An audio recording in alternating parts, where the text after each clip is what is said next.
اهمه مسله دا ده چې کله امام مستودريږي فرض مستا او ته بات کړاله تا نه سنت پاتې دی لا سنت دې نه دی کړي نو سنت کولی شي کو نه شي کولې ځکه جمع ولاړه ده نو دا اتفاقی مسله وره د سحر مزنا علاوه چې سونه سلور منځونه دي او تر راله امام جمع ته ولاړ دی الله اکبر شوه دی نو یو قسم سنت یو قسم نفل یو قسم مز جائز نه دی د امام سره به شریکي کې په جمع کې په دې سلور منځونو کې دا حکم دی او د سحر په مز کې چې کله تراله جمع ولاړه دا او تا 2 رکعات سنت نه دی کړي نو ته وګوره خپل حال ته چې درسو پورې تا ته دا ممکن وي چې زه 2 رکعات سنت کوم زه د امام سره په اخیری قاعده کې شریکې دې شم امام سره په التحیات کې شریکې دې شم نو بیا حکم دا دی چې د مسجد په یو طرف کې ودرېږه سنت وکړه اینا پس امام سره شریک شه او کنه تا ته دا یقین دی چې سنت کوم امام سلام ګرځي نو په دې صورت کې حکم دا دی چې سنت پرېږ د امام سره په جمع کې شریک شه بده معنی دلیل څه دی نمبر 1 حدیث مبارک کې راځي اذا اقیمت الصلاه فلا صلاه الا المکتوبه چې کله جمع ودرېږي نو د فرض موز نه علاوه بل مستاد لپاره جایز نه دی دا دغه سلور موزونو لپاره فیصله شو ظهر عصر مغرب عشاء چې کله جمع ولاړی سنت په نور نه کې جمع کې بشری کېږي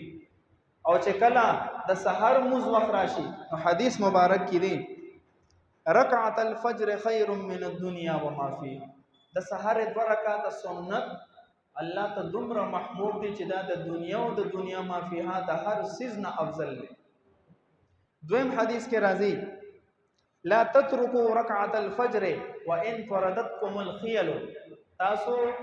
د سحر 2 رکعات سنت مپرېګ دی اگر کو پتا سو مانه د دشمن اسونه حمله آور شي دشمن در باندې حمله وکړي بیا مپرې دی څومره تاکید سره نبی عليه السلام فرمایلی دي په بدغه وجه وی چې سو پورې ته د امام سره په قاعده کې شریکې دي شي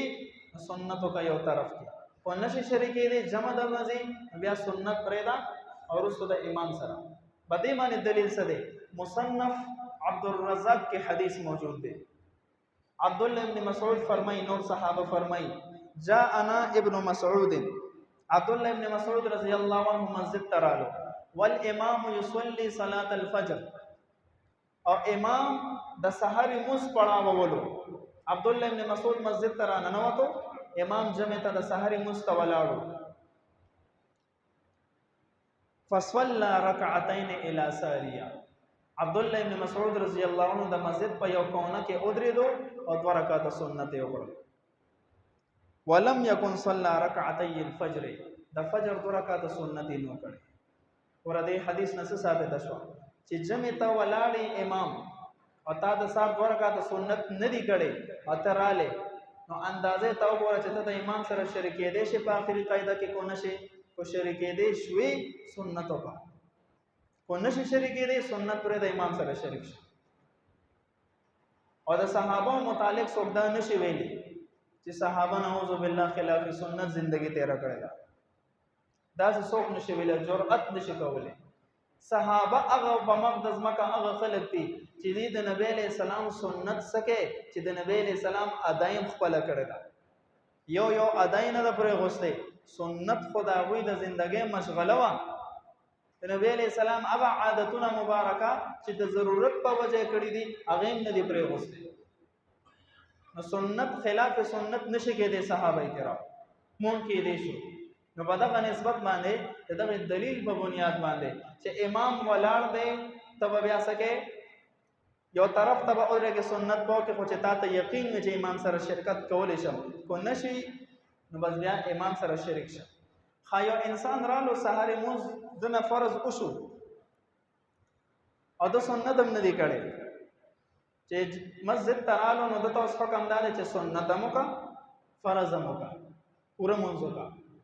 خایو انسان رالو سحر مزلا او دا په اخیری قاعده کې د امام سره شریک شو نو چونکه سنت خو نه دی کړي امام سره هغه 2 رکعات پوره کړل نو دا په اوس سنت بات کې نه کوي چې کله نور روخیږي د اشراق او ټایم شي دغه ټایم کې و سنت او بیا د دین علاوه کو اشراق ټایم کې مونږ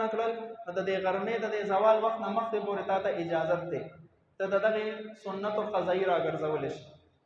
او په دغه ټایم کې د مونږ کړل په دې قضایي ملاړه ختم شي الله دې عمل کولو توفیق را نصیب کړي الحمدلله رب العالمین والعاقبۃ للمتقین الصلاة والسلام علی اشرف الانبیاء والمرسلین وعلى آله الطیبین صلی الله تعالی علی خیر خلقه محمد وآله واصحابه اجمعین برحمته